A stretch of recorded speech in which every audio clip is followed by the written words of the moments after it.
Lately, we've been doing a lot of accent walls in our projects. A lot more people are working from home, and home offices are a very popular place where people want to add an accent wall. They're really Zoom walls, I would say, right? Because everybody Zooms from home, or they have to do one of those types of programs to communicate with humans now, so they Nike a nice wall behind them. That's not what I was trying to say. Are you communicating with humans, Paul? I don't think Paul No. can communicate with humans. The aliens just came down. Okay, come back. They'd like a nice wall behind them. There you go. Because it's pretty to look at. That was good. Yeah, I tried. In this project, we did vertical wood slats as an accent wall, and we did it as a different color from the wall behind it. So even though it's super simple, it adds some texture because this is actually sitting on top of the wall, so it's kind of 3D. It stands out from the wall. We did Benjamin Moore Ocean Floor for the color on the back main wall.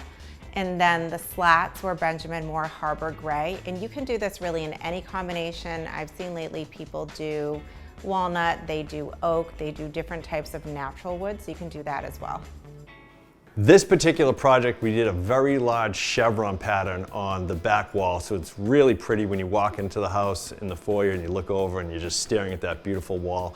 The paint color in this room that we used on this accent wall is Carolina Gull by Benjamin Moore. And it's a really pretty color. It's a green, but it's not overpowering, and it's just really pretty when you walk in. Another pattern that's been very popular is the board and batten.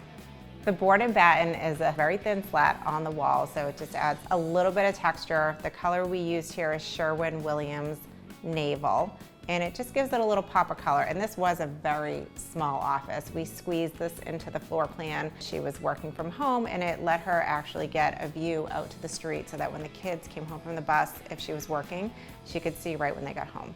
I remember at this project, it wasn't uniform because the top had a different design than the bottom, so it threw me a little bit, but then after it was done, I was like, oh yeah, I like that. This one is very simple, but it's fun. So you can play around with the patterns. These are just rectangles. We did multiple rectangles within each other on the upper wall. We did simpler boxes on the bottom. The color that we used on this wall was Sherwin-Williams Cyberspace. And just with a little simple pattern, it really makes a difference and makes this room pop.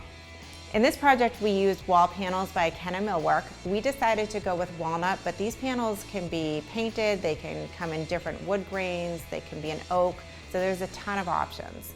Just when I think we've done all the patterns that Susan wants, sometimes she gives us a new one. So this one is more of a fun pattern. It's more angled lines, it's geometrical shape, but it's fun because it's all different directions and it's an unexpected design. We painted this wall in Benjamin Moore Kendall charcoal, and it's just a really pretty color. On this particular project, it's a little bit more traditional, but it's still a very pretty wall. So they went with traditional molding, picture boxes on the top where you can hang artwork, and then we also did a chair rail to split up the top and the bottom. The paint color on this wall is Sherwin-Williams Earl Grey, and it's just a very traditional, calming look.